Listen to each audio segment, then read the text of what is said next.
Failure is part of life. The difference for me, though, is I look at failure as a stepping stone to success. It's a speed bump. I know I'm going to fail, but it's not failure if you learn something. And so, gosh, I've made so many mistakes. I've screwed so many things up, but every time I do, it becomes a way for me to explain to someone else what it takes. It's like, here's what I've done. I think I have the ability to influence people because I talk about my failures. I talk about all the things that mess me up.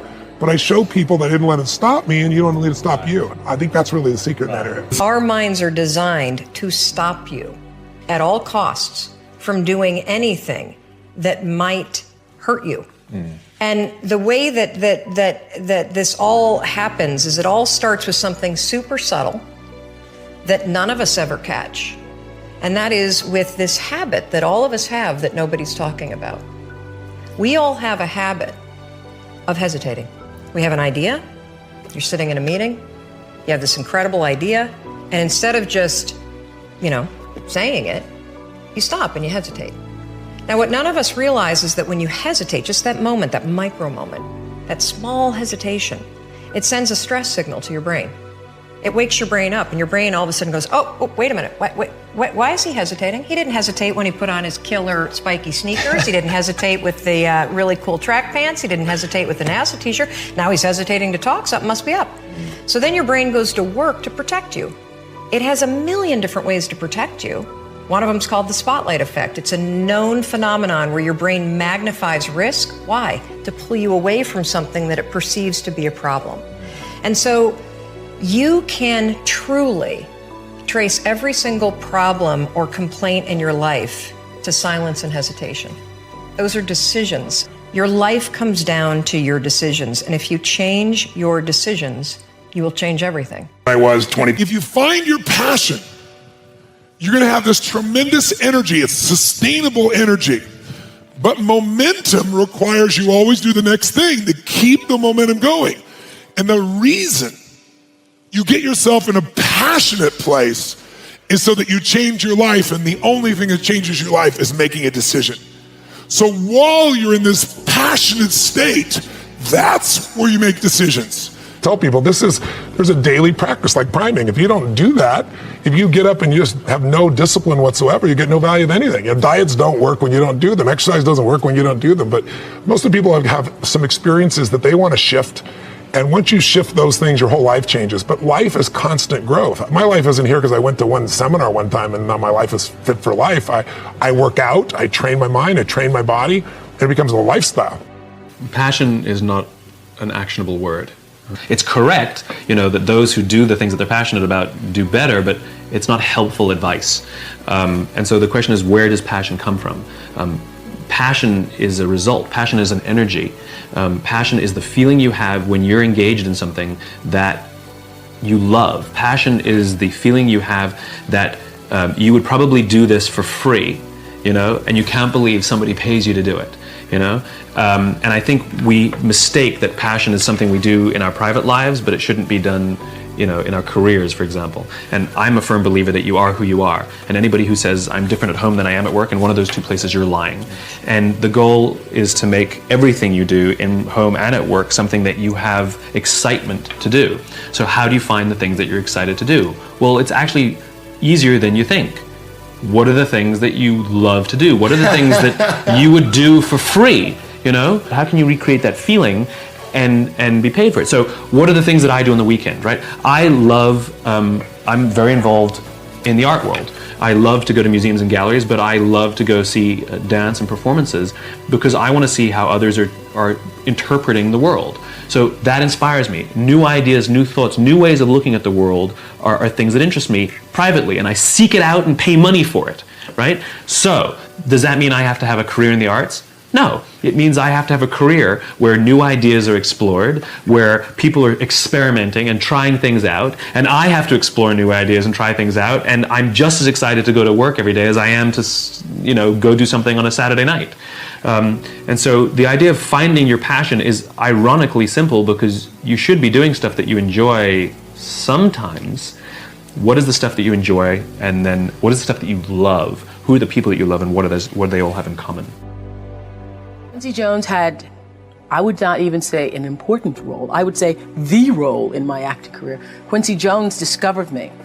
And it's so interesting to me because when I was working as a television newswoman in Baltimore, and really all I wanted to do was be an actress, but I was doing television, and I felt at the time, well, I can't quit this job because this is what everybody else wants to do. And if I quit this job, what am I going to do? And I was going to a speech coach at the time that the station had sent me to. The broadcasting school, they sent everybody to the same woman. And I was telling her, I really don't want to do this. What I really want to do is act. And she says, my dear, you don't want to act, because if you wanted to act, you'd be doing it. What you want to be, my dear, is a star. Because if you wanted to act, you'd be waiting tables in New York. And I thought, now why am I going to wait tables if I'm already working in TV? So I said, well, what I think is going to happen is I will be discovered, because I want it so badly. Somebody's going to have to discover me. And she said, you just dream. You dream, you're a dreamer. So when it happened, I called her up. I said, you will not believe this. I got discovered. And it really was a discovery. It's like one of those Lana Turner stories, only it wasn't a drugstore. He was in his hotel room, saw me on TV. It was unbelievable. So the interesting thing about that is that I truly believe that thoughts are the greatest vehicle to change power and success in the world. Everything begins with thoughts. I mean, the chairs that we're sitting in, the room that we're in, all started because somebody thought it. So I thought up The Color Purple for myself. I know this is going to sound strange to you. I read the book. I got so many copies of that book. I passed the book around to everybody I knew. If I was on the bus, I'd pass it out to people. And when I heard that there was going to be a movie, I started talking it up for myself. I didn't know Quincy Jones or Steven Spielberg or how on earth I would get in this movie. I'd never acted in my life, but I felt it so intensely that I had to be a part of that movie. I really do believe I created it for myself. I wanted it more than anything in the world and would have done anything to do it. Anything to do it. The only way to deal with fear that I found in my life is a couple ways. One of those ways is to turn it on itself and ask yourself, what am I afraid of? If I'm afraid of that, I got to be more afraid of what I'm going to miss out on, missing out on my mission, missing out on who I'm supposed to be. In other words, if you're not going to get rid of fear, then use fear. Use fear or it uses you. It's that simple. Turn negatives into positives. So I would take like, who would even think about doing this? So I would sit on my couch saying, who at 297, who can't swim that great, who's scared of the water, would have the balls, to man up, quit a job, and go and just put everything on himself.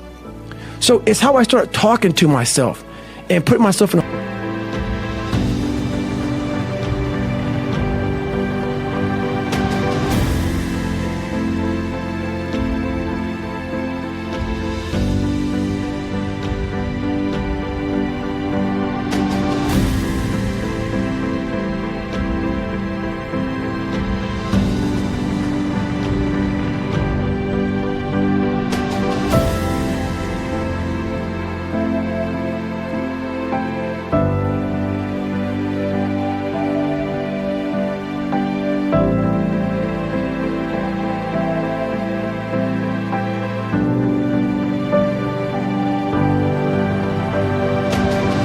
whole different category, and that would fuel me the next day, and I just kept using that as fuel.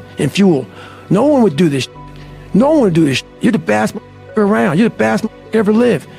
And I just kept fueling me with the right kind of message that I needed to hear that I was never telling myself. And through time, it became reality to myself. So you start out on the first day, and then do you start running again the second day? Yeah, the second day I went right back after it again. But I started realizing I can't run that far. Right. So what I did was I became damn near a professional cyclist with the miles I put on the bike. So whenever I watched TV, I had to be doing something. So I was riding the bike. I rode a bike a lot to lose the first initial kind of weight, because my bones were just hurting so bad. My body was just broken. And I learned to get over that also. And I tried to swim a lot. I wasn't a great swimmer, but putting fins on kind of equalized my body. I wasn't so negative buoyant. So I started finning a whole bunch. And I spent hours in the pool, trying to get more and more comfortable. Not because I was going underwater. I was so scared of the water that I had to live in the water. I had to become one with the water. So going to the pool used to scare me. So I went to the pool an awful lot. And then the bike got easier. I was able to run more. I went from like 1 mile. 1 mile was a great accomplishment. 2 miles. And then from 2 to 3 was a big one. Then I went from 3 to 6. And then like they have a warning order that they give people to get ready for buds. And the whole thing was running 6 miles 5 days a week. And that was my goal. And so I failed, I go back to scratch. I use some positive motivation. I have like one day where I'm like defeated. But I started realizing this is part of the process. This is part of the journey. I had to realize this is part of my process versus just saying, like I used to, I'm just not good enough.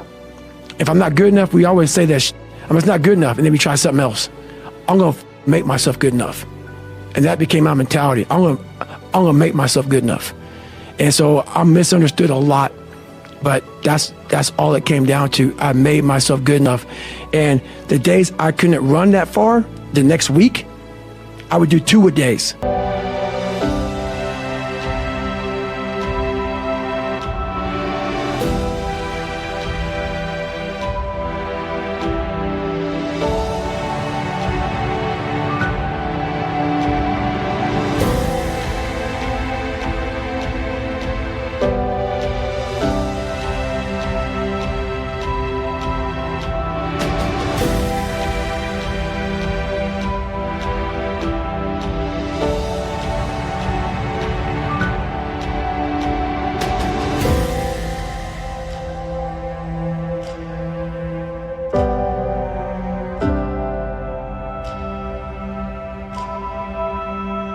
So like on the running, if I ran a 1/4 mile, I wait a couple hours, it'd haunt me, bother me. I try to run a 1/2 mile the next time, same day. You can do more than this. If I had to walk, I had to walk. It just became just a process of grinding and grinding, and grinding is not even a good word for it. It's not even a good word for it. And just going further and further. And then when I got through running, I go to the bike, I go to the pool. If I got tired somewhere, my legs were tired, I go to the gym, and I developed this crazy workout where I was doing volume, like 200-300 reps of like very lightweight. People always say, how come you don't have any like loose skin? My workout routine in the gym became sick. It became sick. I was just doing 200-300 reps, 400 reps on like chest, just like for one simple exercise, the bench press. And I rack it, get back on it, just rep it out, trying to burn as many calories as I can, build that muscle mass. And I just became obsessed with it.